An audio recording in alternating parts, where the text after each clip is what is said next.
যত মহিলার আঙ্গুলে রিং পরানো তার চেয়ে বেশি পুরুষের হাটের মধ্যে রিং পরানো। Is it normal? Is it natural?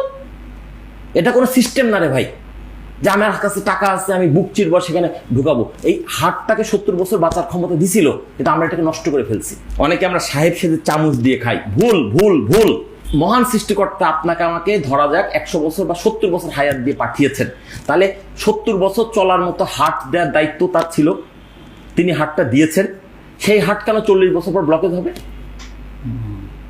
উনি আমাকে 70 বছর হায়াত দিলেন আর 70 বছর হাট দিবেন না, এটা হয় নাকি? অবশ্যই উনি 70 বছর হায়াত দিয়েছেন, কিন্তু আমরা সেটাকে খাইয়া খাইয়া খাইয়া খাইয়া ভুল খাবার খায়, চর্বিযুক্ত খাবার খায় 40 বছর মানে হাটটাকে অকেজ করে ফেলছি। পৃথিবীতে এখন যত মানুষের, যত মহিলার আঙ্গুলে রিং পরানো তার চেয়ে বেশি পুরুষের হাটের মধ্যে রিং পরানো। Is it normal? Is it natural? এটা কোনো সিস্টেম না রে ভাই, যে আমার কাছে টাকা আছে আমি বুক চিরবো সেখানে ঢুকাবো। এই হাটটাকে 70 বছর বাঁচার ক্ষমতা দিছিল, কিন্তু আমরা এটাকে নষ্ট করে ফেলছি, আমরা এটাকে অনিয়ম করে ফেলেছি। আমাদের এই জিনিসগুলো বুঝতে হবে। খাবারের ভঙ্গিমার যে কথাটা বলছিলাম, খাবারটা প্রথমে দেখতে হবে, তারপর খাবারটা টাচ করতে হবে।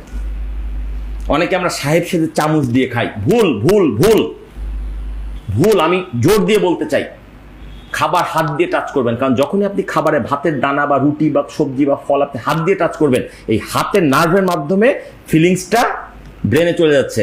আগে চোখ দেখে এক প্রকার হজমের রস রেডি করছিল, এখন যখন হাতে টাচ করলেন খাবারটা, এটা আরো ফাইন টিউনিং হয়ে গেল।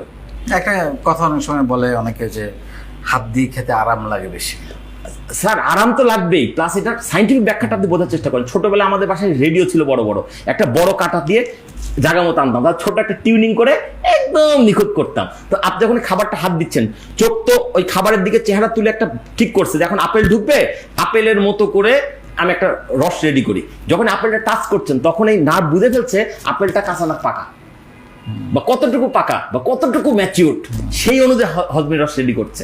তারপর যখন আপনি আপেলটাকে বিসমিল্লাহ বলে মুখে দিচ্ছেন বা চিবাচ্ছেন, দাঁতে দাঁতে ঘর্ষণ লাগছে, ওই দাঁত ওইটাকে চাপতে কতটুকু শক্তি লাগছে, জোর লাগছে না কম লাগছে, এর ভিত্তিতে আবার কেমিক্যাল পরিবর্তিত। বুঝছেন ব্যাপারটা? কতগুলো ঘটনা আমরা কি এগুলো জানি না মানি? আমরা খাবার ভাই, এই কি খবর, কেমন আছো, এই ওটা করলে না কেন, খাইতে খাইতে কথা বলতে নাই। কারণ খাবার খাওয়াটা ইবাদতের মতো। আচ্ছা, নামাজ পড়ার জন্য আপনি নিয়ত করে দাঁড়িয়েছেন, এমন সময় কেউ বেল দিল, আপনি কি অর্ধেক সূরা পড়ে গিয়ে দরজা খুলে আবার সে সূরা ধরবেন? তাহলে নামাজ হবে? খাবারটাও তো এরকম।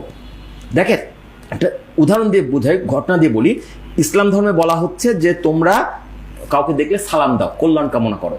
এমনকি তুমি যদি একটা খালি ঘরেও ঢুকো, সেখানেও তুমি সালাম উচ্চারণ করো, হয়তো সেখানে কোনো ভালো জিন বা ফেরেশতা থাকতে পারে।